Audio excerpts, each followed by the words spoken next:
Welcome to Think in English today. We're diving into the life of one of the most iconic figures in cricket history, Sachin Tendulkar. Known as the god of cricket, Sachin's journey is nothing short of legendary, inspiring millions with his dedication, skill, and relentless pursuit of excellence. From his debut at the age of 16 to becoming the highest run scorer in international cricket, Sachin's career has set records and won hearts worldwide. Let's explore the incredible story of a man who became more than just a cricketer. He became a symbol of hope and passion for an entire nation. A tennis player or a cricketer? Definitely a cricketer. No, tennis was good fun. I enjoyed playing tennis, I enjoyed watching tennis, but always was in love with cricket, and cricket would always be my first love.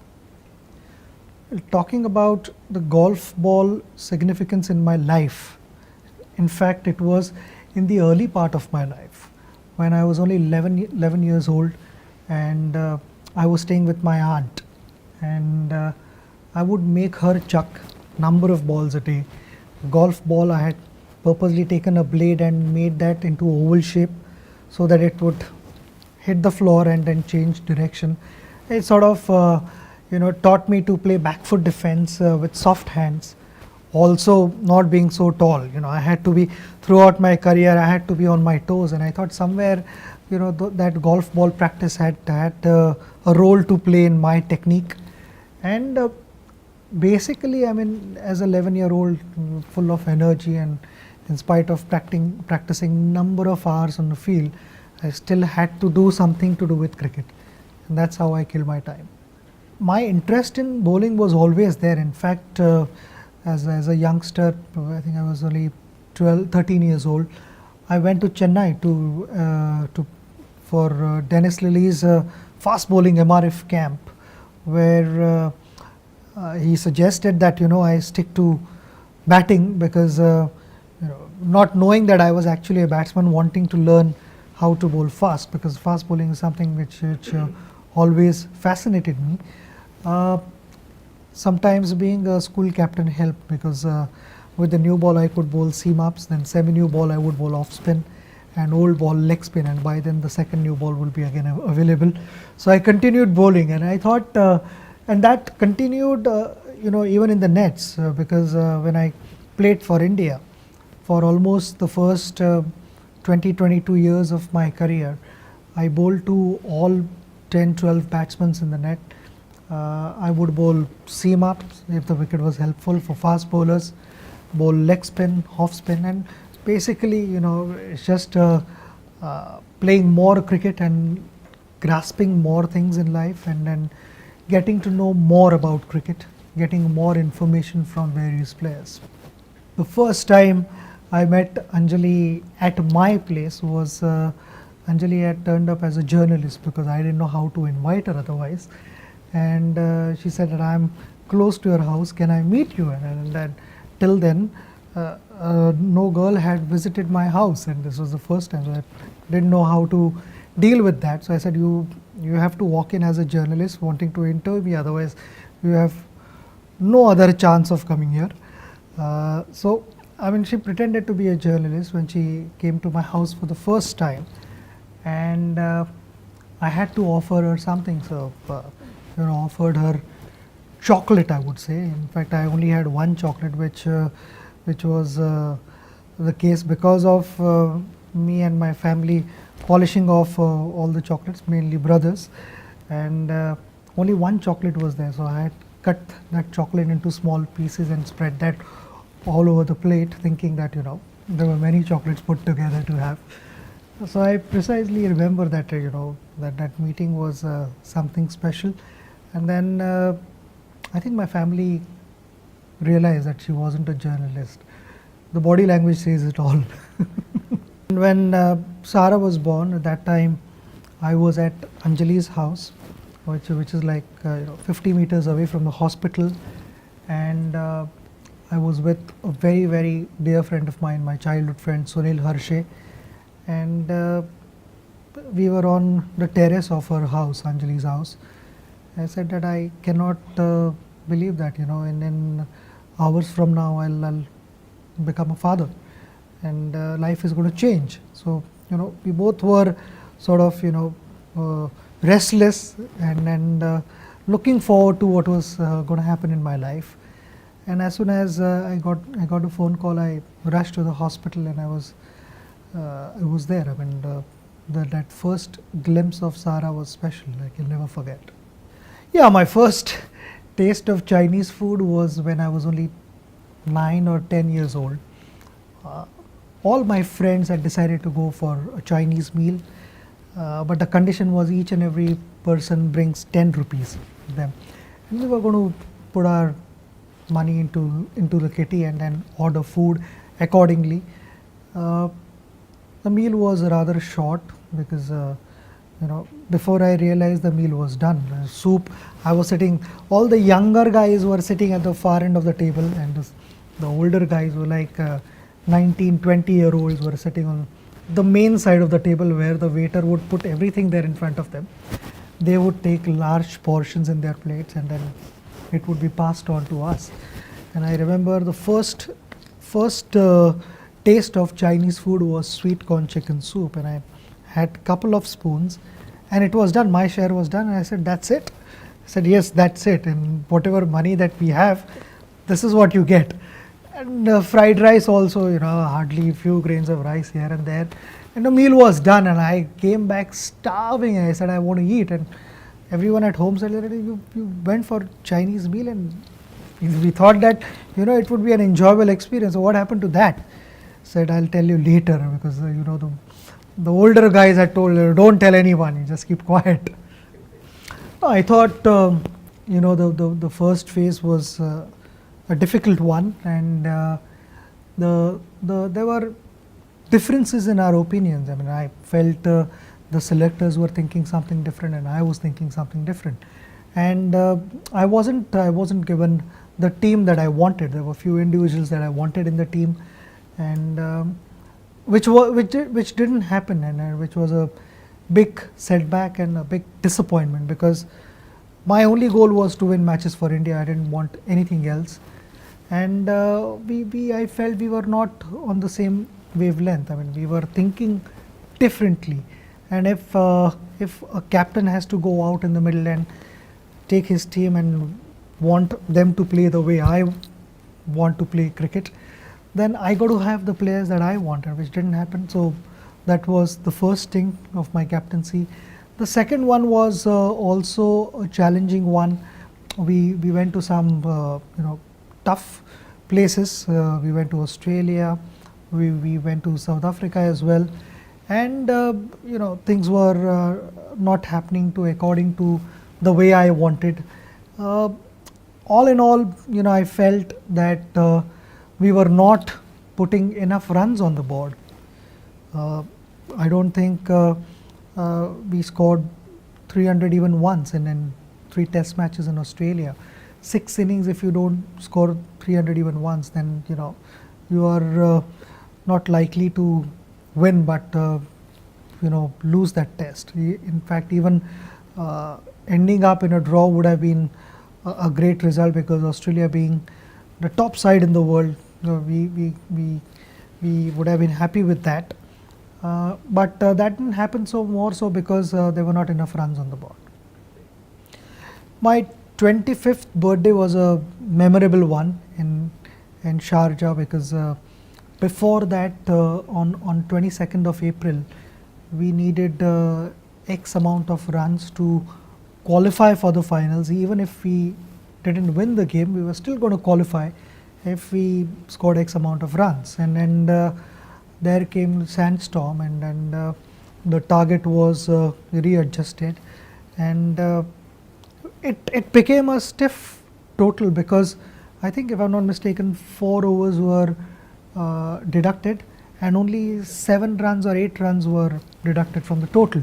So that means the asking run rate hiked up, and while I was batting, I was always looking at winning the game for India. But when I got out, by then we had already qualified for the finals, and which was a huge boost, because to be able to put up a good performance against Australia before the finals was important to carry that momentum into the finals against them. And because of that game, they realized that India can come back strongly and beat us, which is what we did in the finals. I mean, I thought the whole team played brilliantly, and there was this new sense of belief in the dressing room that we could go out and win, which coincidentally was my 25th birthday. I I didn't find decent rhythm to start with, but as the time went by, I got into good rhythm and played a decent innings, which gave me a lot of satisfaction. And above all, we were able to lift the trophy, which is what we had gone to Sharjah for. So a great moment for all of us. Well, I think when John Wright was there with the team was, I felt, was in a terrific space, and we had done well. Greg took over, and the initial bit was all right, but we sort of, as the time went by, I was injured the first couple of tours, and that's when the problems happened with various senior players in the team, and a major problem then with Saurav, who was actually instrumental, I would like to believe, in bringing Greg Chappell as a coach for Indian team. And he targeted senior players because he somehow was of this opinion that senior players are no good, whereas senior players had done brilliantly, and senior players were 30-year-olds. I mean, they were not too old to continue with cricket in the team, but just the thought process was not something that we wanted, and there were differences in opinions, and there was not enough transparency, and I have no doubt that out of 15-member squad, maybe 2 or 2.5 players might be with him, and then the rest 13 players would agree with what I'm saying here. And cricket was least enjoyable. I mean, cricket, I've never had that experience in my life. Even if I was playing under my building, I mean, cricket was enjoyable and a lot of fun. And here at international cricket was not enjoyable, and there was only one reason. Those moments were special moments, which will stay with me for the rest of my life. 2011 World Cup, it doesn't get any bigger than that in cricket. Whole country was celebrating, and needless to say that the dressing room was flowing with champagne, and photographs being taken with each and every individual with that beautiful trophy. And that's when I had called Anjali. I mean, Anjali saw the match on television because she's superstitious, and then rushed to the stadium, only to realize that on all the cars on top of the roof, guys were jumping and dancing and celebrating our victory. The moment they recognized her, they said, "Not this car, let's jump onto the other one." And Anjali walked in the dressing room, and the same car went out, and they said, "Now we can jump on this car, she's not there." So those dents were special ones. I mean, dents that I'm proud of. Fantastic experience. And after that, with all that happening in the dressing room, we went back to the hotel. All the room doors were open with loud music, and friends there on the floors, and in our room, I remember only the two of us were there, Anjali and I, and the door was open, and we found flowers there, so we both put flowers in our ears, and we started celebrating with champagne glass and loud music, and we danced, which I've never done in my life. That's the only time that I've celebrated any victory that much, and then the celebrations continued till morning hours. I mean, it was fantastic experience. I mean, it will stay with me for the rest of my life. My vision was on my 40th birthday, we introduced Spreading Happiness India Foundation, where we decided to light up the villages where there is no electricity, and post sunset there is darkness in their life. Uh, to imagine something like that exists in our nation in year 2014 is a little difficult to digest, and that's when we decided that this foundation is going to help light up the entire nation. You know, it's all about spreading happiness, and that's why we call this initiative, our foundation also, Spreading Happiness India Foundation. India because India and Diya is inside your house, so in Diya. It's all about giving a fair platform to disadvantaged communities, and if we can allow the future of India to study at night, to read books, the backbone of any family, the mother, to cook food in proper light and not in darkness, it's surely going to change our nation. It's going to change slowly but surely, and that is what we are looking at. So I'll continue to give in 100% and make all the possible efforts in lighting up the whole nation. Along with this, the second vertical I'm focusing on in my second innings is supporting NGO called Apnalaya. I've been associated with them for last 20 years now, but after my retirement, I'm going to be involved even more in raising funds for them, and it's all about women empowerment, giving them fair opportunity, allowing them to realize their dreams. And I think it's so important for every girl child to dream that she can become somebody big in life and bring laurels to our nation. From this book itself, the minimum amount that we've committed to them is 25 lakhs, but I'd be even more happy to donate as much money as possible through this book, and give them a fair opportunity. It's only about that. And my second innings is more about satisfaction. The first one was more about excitement, pride, and playing for the nation, wearing that beautiful India cap. The second innings is all about satisfaction, giving to the people who've supported me, who've helped me for a number of years now.